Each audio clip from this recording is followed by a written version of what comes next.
Herkese merhabalar canlar. Bugün yine çok güzel, çok keyifli bir video ile karşınızdayım. Sizden gelen sorular ve yorumlar üzerine hazırladığım bir video olacak bu. Şimdi hazırsanız alın çayınızı, kahvenizi, bana bir 5-10 dakikanızı ayırın. Size çok güzel 2 tane ürün tanıtacağım. Çok lafı uzatmadan hemen videoya geçelim.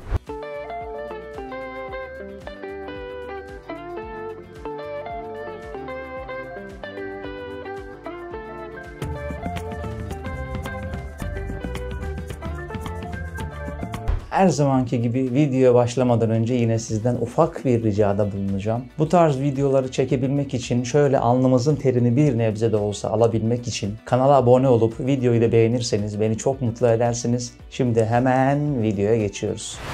Bugünkü videomuzun konusu bütün bu çekim ve diğer aksesuarlarımı yanımda nasıl taşıyorum, hangi çantayı kullanıyorum veya hangi çantaları kullanıyorum. Normalde bu tarz bir video çekmek gibi bir fikrim yoktu fakat özellikle Instagram üzerinden ve YouTube üzerinden benim yaklaşık 2 yıl önce çekmiş olduğum ve şu an halihazırda kullanmış olduğum sırt çantamla alakalı çok fazla soru aldım. Soruların bir kısmı kullandığım çantanın markasıyla alakalıydı. Bir kısmı işte abi bu kadar ekipmanı nereye sığdırıyorsun? Bir kısmı hepsini sırtında mı taşıyorsun? Yani ağır olmuyor mu? Rahatsız hissetmiyor musun? Gibi bir sürü soru geldi. Benden link isteyenler oldu. Ürün hakkında fikir isteyenler oldu. Ben de herkese tek tek cevap vermektense yıl olmuş 2024 en azından bir videoyu güncelleyeyim. Hem de günlük hayatta kullandığım çantalarımı hangi amaçla ve hangi konularla alakalı kullanıyorum. Bunu size tanıtayım istedim. Şimdi dilerseniz kullandığım çantaları size tanıtmaya başlayayım. Günlük hayatta halihazırda kullandığım 2 adet çantam var. Bu çantalar mutlaka her gün ya biri ya diğeri benimle birlikte geliyor. Çünkü ekipmanları yanımdan ayırmayı çok düşünmüyorum. Nerede ne zaman çekim yapacağınız çok belli olmadığı için onlar yanımda olduğumda kendimi daha güvende hissediyorum herhalde. Sabah çıkarken ya da işte bir gün öncesinde hangi çantayı kullanacağıma o gün yapacağım çekimlerle alakalı karar veriyorum. İlk çantam Tharion marka sırt çantası. Zaten bu çanta yaklaşık 2 yıldır benimle. Onunla alakalı kutu açılışından ürün incelemesine kadar çok güzel bir video çekmiştim. Onu şu yukarılara bir yerlere kart olarak bırakırım. İsterseniz orayı da izleyerek yine fikir sahibi olabilirsiniz. Bu çantayı genelde uzun süreli seyahate çıkacaksam, yani bütün ekipmanları içine dolduracaksam ya da uzun bir çekim yapacaksam ve drone'daki kameradaki görüntüleri doldur boşalt yapmam gerekiyorsa ya da edit yapmam gerekiyorsa, yanımda bir bilgisayar taşıyacaksam Tharion marka sırt çantasını götürüyorum çünkü içine dünyalar alıyor diyebilirim. Zaten az sonra içeriğini detaylıca anlatacağım. Fakat günübirlik yolculuklar yapıyorsam, yanımda çok fazla ekipman taşımam gerekmiyorsa, sadece bir kamera, bir drone benim işimi görecekse ve özellikle çekim yapacağım alan biraz engebeli ise, ulaşımı zorsa, ürünleri tehlikeye atma durumum varsa küçük, kompakt olan sırt çantamı alıyorum ki kendimi daha hafif hissetmek ve daha rahat yürüyebilmek için. Şimdi hazırsanız İçine gerçekten de dünyaları alıyor dediğim kadar olan Tharion marka sırt çantasını detaylıca bir inceleyelim.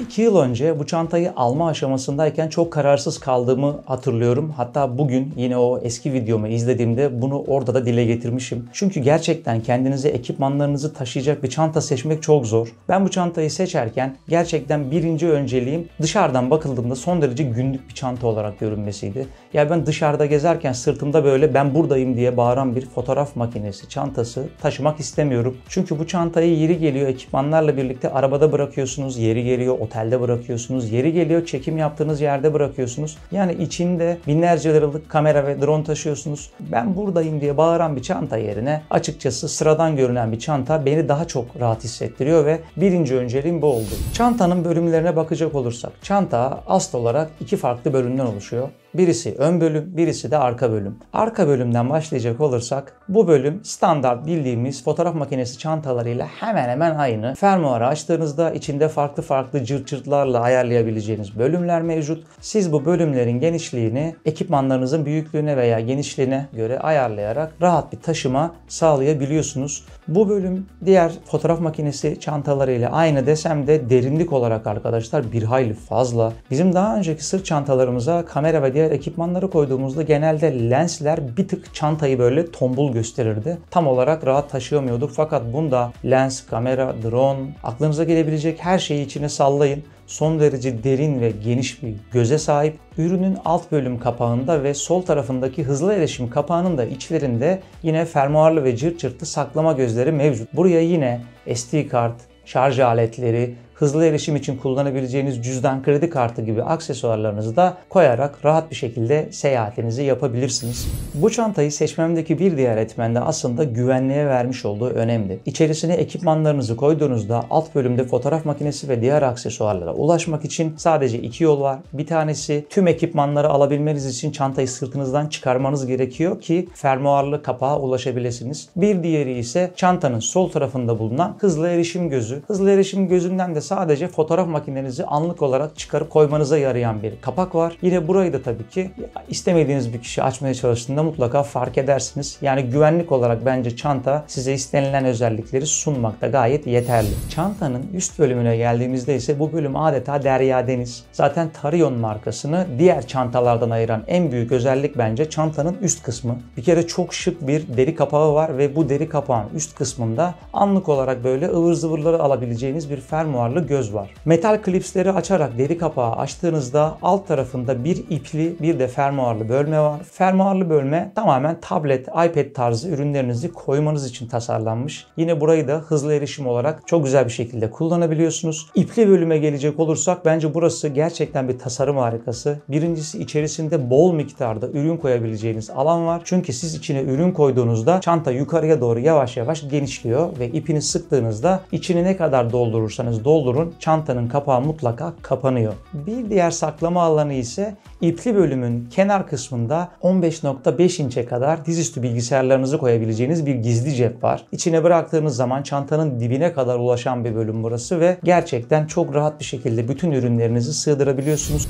Çantanın sağ tarafında hem suluk koyabileceğiniz bir fileli göz, aynı zamanda üst tarafında da tripodunuzu taşıyabileceğiniz yine bir kementli göz bulunuyor. Fakat bu bölümü yine özel olarak tasarlamışlar. Şöyle ki tripodunuzu koyduğunuzda suluğu koyduğunuz filenin altında gizli bir cep var. O cebi eğer açıp tripodu oradan da içeriye yerleştirirseniz sizin yürüyüşünüz esnasında tripod hiçbir şekilde sallanma, sağa sola çarpma gibi bir duruma sizi maruz bırakmıyor. Yine bu da bence çok güzel bir tasarım öğesi. Ben özellikle vlog çekimlerine gittiğimde mutlaka tripodla gidiyorum ve o bölümü kesinlikle kullanıyorum. Onun dışında ürün IPX5 sertifikasına sahip. Yani sağanak olmasa da küçük çaplı yağmurlarda ürünlerinizi korumayı başarıyor. Tabii ki içerisinden yine bir yağmurluk kılıfı çıkıyor. Sağanak yağmur altında bile kılıfı geçirip istediğiniz yere seyahatinizi sürdürebilirsiniz. Yine taşıma açısından şimdi bu kadar aksesuarı içine attık ya biz bunu kolay taşıyabilir miyiz? Acaba sırtımızda çok yük biner mi diye düşünüyorsanız ürünün askılarının ve sırt bölümünün çok ergonomik bir yapısı var. Gerçekten omuzunuza aldığınızda ne omuzunuza ne de belinize aşırı miktarda yük bindirmiyor. Güzel bir dağılımı var. İçerisinde bu kadar ürün koyacaksak tabii ki bunu bilmekte fayda var. Yine bir diğer özelliği de sırt kısmınıza gelen bölümün terletmeyi önleyici bir kumaşa sahip olması. Gerçekten sırt bölümüne çok güzel bir desteği var. Aynı zamanda da terlemenizi olabildiğince engelliyor. Bunu yazın sıcağında kullanmış biri olarak size gönül rahatlığıyla söyleyebilirim. Şimdi ben bu kadar böyle ballandıra anlattım ama belki çok böyle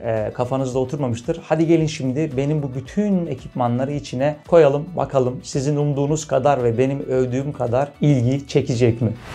Çantanın içine ilk önce fotoğraf makinesini yerleştirerek başlıyorum. Zaten dediğim gibi fotoğraf makinesinin bir hızlı erişim gözü mevcuttu. Onu bu alandan rahatça alabileceğim şekilde kendi yerine yerleştiriyorum. Onun dışında fotoğraf makinesinin lensini yerleştiriyorum ve lensi yerleştirdiğimde görüyorsunuz ne kadar derin olduğunu. Lens resmen içinde kayboldu. Ondan sonra DJI Osmo Pocket 3'ü direkt kendisine has çantasıyla yerleştiriyorum ki dışarıda çekimi yaptığımda bazen sadece o mini çantayı alıp da çıktığım oluyor. O yüzden Pocket'ı çok da çanta içerisinde dağıtmamaya çalışıyorum. Yine onun dışında çekimlerde kullandığım 3 tane taşınabilir ışığım var. Şu an bir tanesini çekim esnasında kullandığım için ikisini oraya yerleştiriyorum ve MacBook'un faresini de yine bu gözlere mutlaka koyuyorum. Ne olur ne olmaz diye her zaman yanımda taşıdığım Pocket'ı, drone'u şarj etmekte kullandığım güçlü bir powerbank'im var. Onu da yine çantanın içine yerleştiriyorum. Ayrıca drone'un yedek pervaneleri sökmek ve takmak için kullandığım tornavidayı, onun dışında drone'un lenslerini de yine yukarıdaki ve onun altındaki cırt cırtlı ve fermuarlı fileli gözlere yerleştiriyorum ve alt kısımla işim bitiyor.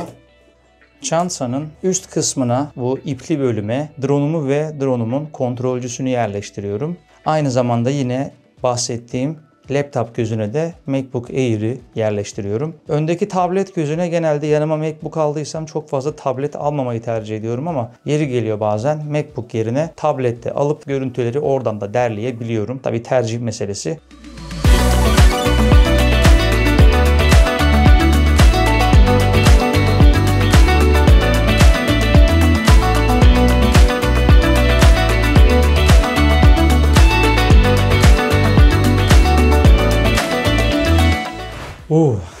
Çantayı yerleştirirken böyle bir hayli yoruldum. Gördüğünüz gibi içine dünyaları alıyor dediğim kadar var arkadaşlar. Ben çoğunlukla seyahatlerde bazen o üste drone'u koyduğum alana yeri geliyor. Ayağımda ayakkabı varsa o tarafa terlik koyuyorum veya yedek tişört, yedek şort gibi ürünleri bile o üstteki ipli göze çok rahat bir şekilde sığdırabiliyorum. Peki gelelim diğer ürüne. Şimdi ben günübirlik çekime gideceksem ve yanımda o kadar da aman aman ürünler taşımam gerekmiyorsa, yani bir kamera, bir drone benim işimi görecekse de o zaman da mini çantayı kullanıyorum. Valla bu çantanın herhangi bir markası yok bence. Genelde benim öğrenciler üzerindeki amblemden kaynaklı Mercedes çantası diyorlar ama ben bunu drone'u aldığımda Amazon üzerinden sipariş vermiştim. Zaten Amazon, AliExpress gibi alışveriş sitelerinde bol miktarda farklı fiyatlarda bulunmakta ama genelde içeriği aynı. Haydi gelin şimdi size o çantayı tanıtayım. Onun da bir güzel içini dolduralım. Bakalım bu çantayı beğenecek misin?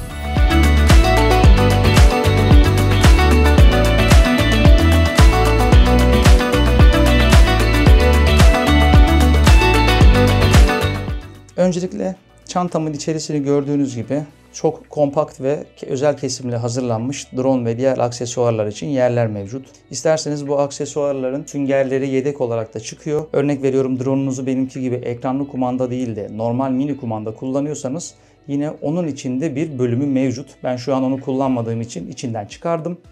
Ekranlı kumandaya göre ayarladım.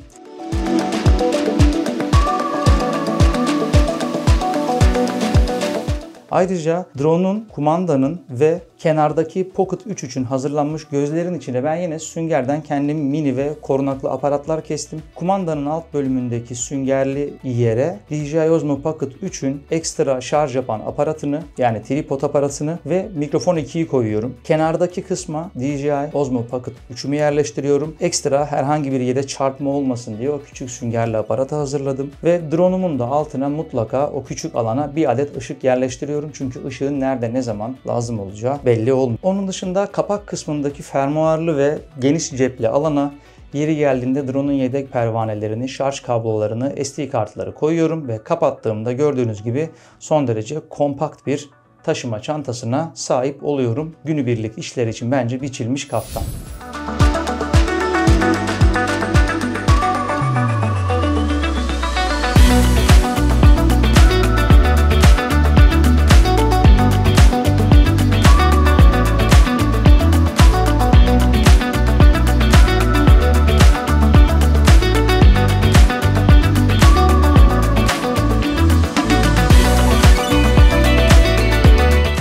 Videonun kapanış bölümüne gelecek olursak canlar, gördüğünüz gibi günlük hayatta kullandığım ve ilk amacım her zamanki gibi aksesuarlarımı korumak olan çantaları sizlere tanıttım. Yine bu ürünlerin linklerini aşağıya bir yere mutlaka açıklamalara bırakırım. Bu ürünlerle alakalı yine sorunuz olursa, aklınıza takılan bir sıkıntı olursa sosyal medya üzerinden veya yorumlardan bana yazabilirsiniz. Şu anki güncel fiyatları hakkında inanın çok bir bilgim yok ama linkleri eklerken mutlaka fiyatları da oradan rahat bir şekilde takip edebilirsiniz. Yine kendi kullandığım ve memnun olduğum ürünlerin de içinde bulunduğu alışveriş listemi de aşağıya açıklamalara eklerim. Şimdilik anlatacaklarım bu kadar. Umarım memnun kalmışsınızdır. Umarım sizi çok sıkmamışımdır. Umarım video boyunca çayınız soğumamıştır. Şimdilik bir sonraki videoya kadar kendinize çok iyi bakın. Görüşmek üzere.